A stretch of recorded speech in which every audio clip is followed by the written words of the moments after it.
बिस्मिल्लाहिर्रहमानिर्रहीम ګرانو ملګرو تاسو ته په لرن انګلیش ان پښتو چینل کې په خیراله او ستړي مو شوم ملګرو په نننی کلاس کې مساسو د فار ډېری مهمه سنټنسز راوړي نو دا تاسو تر پایه پورې وګورئ ان شاء الله دا ټول به تاسو په اسانه طریقې سره زده کړئ راځي وخت نه خرابو چې خپل نننی کلاس شروع کو پهلنې سنټنس موږ سره ډو می ا پیور زما یو کار وکړه یعنی که تاسو چرته یو کس ته وی چې لکه زما دا یو کار وکړه مونږ وی کنه په پښتو کې نو تاسو ورته په انګلیش کې ویل شي ډو می ا پیور یعنی پیور چې کوم دی یو کس چې کله تعالی مطلب یو کار وکي تاسو یو خېګړه وکي دې ته مونږ ویل شو پیور This table is costly دا میز ګران دی یعنی که ته چرته یو ځای ته ورشي دکان ته ولته ته میز علي نو ته ورته وایې چې دا میز خو ډېر ګران دی نو this table is costly یا که ته ورته وایې چې دا کتاب ګران دی نو this book is costly یا که ته ورته وایې چې مطلب دا مطلب دروازه ګرانه ده څه خو مینه صرف تاسو ورته هغه څیز منشن کوئ It's matter of time د وخت خبره ده یعنی که تا نه یو کس تپوس وکړي چې مطلب څنګه یې که نه او ته ورته وایې چې مړه د وخت خبره ده کله ښه کله خراب وي نو ته ورته ویلی شي It's matter of time یعنی د وخت خبره ده Let bygones be bygone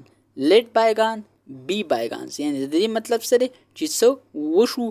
بس وشو یعنی دې کې معنا غلطي شوې دي پښتو سنټنس کې خو بهرحال د دې مطلب دا دی یعنی چې څه وشو بس وشو یعنی که تاسو چرته مطلب یو کار وکړئ غلط کار تاسو وکړئ او بیا تاسو په هغې باندې خفه یاستئ او څوک درته مطلب غوسه خو مې نو تاسو ورته سمپل ویلی شي چې بس مطلب ما څه غلط کار وکړو ښه کار مې وکړو بس چې دا څه وشو دا بس وشو نو تاسو ورته په انګلیش کې ویلی شي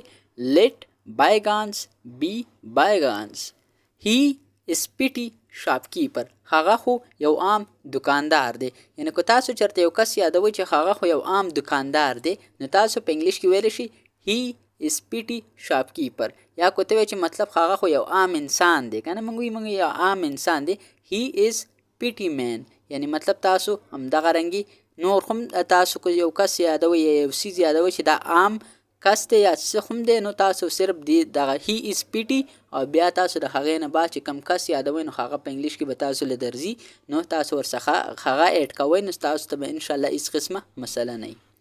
This mango is overripe دا آم ډېر پوخ دی یعنی که تاسو وایئ چې مطلب دا آم ډېر پوخ دی که نه یعنی هغه ډېر پوخ شوی بیا خرابېږي نو دې ته موږ ویلی شو پوخ ته په انګلیش کې رایپ یعنی تاسو په انګلیش کې ویلی شي This mango is overripe یعنی که مینګو نه بدل سیزي نو This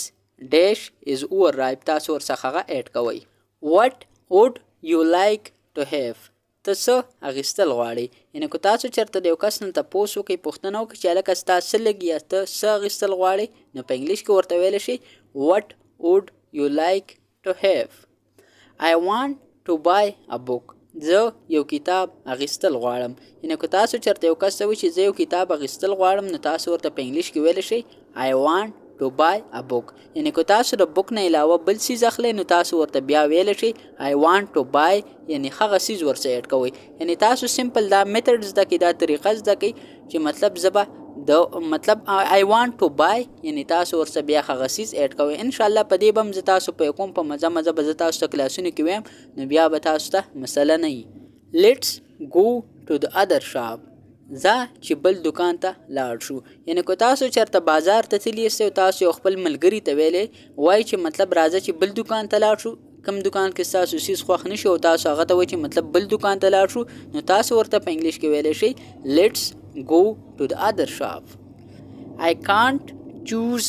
between these two زه په دې دوو کې نشم خوښولی یعنی که تاسو چېرته یو کس ته ووایي مطلب تاسو نه یو کس تپوس وکړي چې په دې دوو څیزونو کې ځان له یو خوښ که او ته ورته وایې چې زه خو په دې کې ځان له نشم خوښولی یعنی اوس کم یو والم نو تاسو په انګلیش کې ویلی شئ I can't choose between these two چوز چې کله ته مطلب یو څیز ځان له اخلي یعنی ستا له مطلب یو څیز څوک درکړي چې کم دی خوښ دی او ته پکې یو والی نو دې اخیستلو ته څه وایي چوز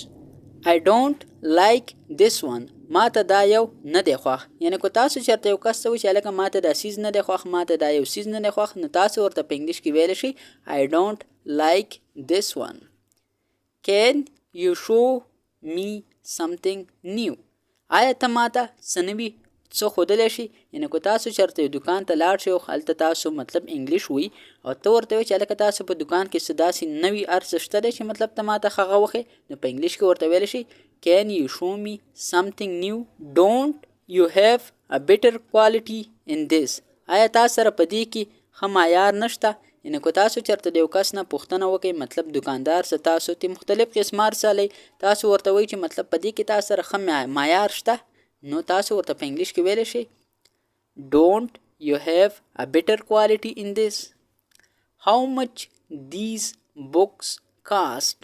یعنې د دې کتابونو څومره قیمت دی، یعنې د دې کتابونو نرخ څومره دی. تاسو دکاندار ته ورشئ او تاسو د هغه نه یو کتاب اخلئ او تاسو ترې تپوس وکړئ چې مطلب د دې کتابونو قیمت څومره دی، نو تاسو ورته په انګلیش کې ویلی شئ how much these books cost. یا که تاسو ته مثال خبره بل سالی نو تاسو ورته ویلی شئ how much these dash cost. یعنې که تاسو کوم څه دي هغه د بک په ځای باندې تاسو لګوئ، تاسو ته به بیا هېڅ قسمه مسله نه وي، نو تاسو به مطلب دې سره ډېرې سنټنسز جوړولی شئ او زده کولی شئ. the shoe is very loose. دا بوټ مطلب ډیر کلاو دی. یعنې که تاسو چېرته د یو کس نه پوښتنه وکړئ یا مطلب تاسو یو کس ته وایئ چې هلکه دا بوټ خو ډېر کلاو دی، موږ وایي که نه په پښتو کې، نو تاسو په انګلیش کې ویلی شئ this shoe is very loose. I need a good quality bedsheet. ما ته یو ښه څادر پکار دی، یعنې کټ څادر. یعنې بیډشیټ موږ څه ته ویلی شو، دا موږ کټ څادر ته ویلی شو. تاسو چې کله په کټ باندې د پاس یو څادر کوم اچوئ هغې ته بیډ شیټ ویلی شي، نو تاسو په انګلیش کې ویلی شئ I need a good quality bedsheet. یعنی ما ته یو ښه کټ څادر پکار دی. can you tell me where the shopping mall is. آیا ته ما ته ویلی شي چې شاپینګ مال چېرته دی. یعنې که تاسو چېرته په مطلب بازار ته لاړ شئ، تاسو د یو کس نه پوښتنه کوئ چې آیا ته ما ته ویلی شي چې شاپینګ مال چېرته دی. یعنې شاپینګ مال دا موږ سره هغه څیز دي چې تاسو په هغې کې مختلف قسمه هر څه اخیستی شئ، نو تاسو ورته په انګلیش کې ویلی شئ can you tell me where the shopping mall is. یعنې که تاسو ورته وایئ چې مطلب بل ځای ته پوښتې کوئ، نو تاسو ورته ویلی شئ can you tell me مطلب where the butcher shop is. یا مطلب مختلف قسمه څیزونه، خو تاسو مطلب ټول سنټنس به همدغه عمرئ، خو تاسو سمپل دا کار کوئ چې تاسو د شاپینګ مال کو ستاسو نه وي په کار، ستاسو بل ځای ته تلل غواړئ، نو تاسو دغه شاپینګ مال په ځای باندې دغه ورډ لګوئ او تاسو مطلب نور سنټنس همدغه رنګ وایئ، نو تاسو ته به بیا هېڅ قسمه مسله نه وي. I am short by 200 rupees. ما سره 200 روپۍ کمې دي. یعنې که تاسو چېرته بازار ته لاړ شئ او تاسو هلته خپل ملګري ته وایئ چې ما سره 200 روپۍ کمې دي، نو تاسو ورته په انګلیش کې سمپل ویلی شئ I am short by 200 rupees. یعنې شارټ مطلب څه دی؟ شارټ موږ هغې ته وایي چې یو څیز کې کمی راشي، موږ وایو لکه د دې څیز شارټیج دی، یعنې د دې مطلب څه دی چې یعنې د دې څیز کمی راغلی دی. نو ملګرو دا و زموږ نننی کلاس. انشاءالله پر روانو کلاسونو کې خو به هم زه ستاسو دپاره مهم هر څه راوړم او زه به کوشش کوم چې مطلب تاسو ته هر څیزونه په اسانه پښتو کې زده کړم. انشاءالله موږ ستاسو دپاره لایو هم راځو، تاسو ما لایو هم کتلی شئ. زه به کوشش کوم چې ستاسو دپاره په لایو کې هم څه داسې ښه څیزونه راوړم چې مطلب تاسو زده کوئ، او انشاءالله زه به کوشش کوم چې لایو زیاتره موږ په انګلیش کې کوو. نو که تاسو خیر نه پوهېږئ زه به پښتو ته هم راوړم، خو بهرحال تاسو ما ته په لایو چیټ کې خامخا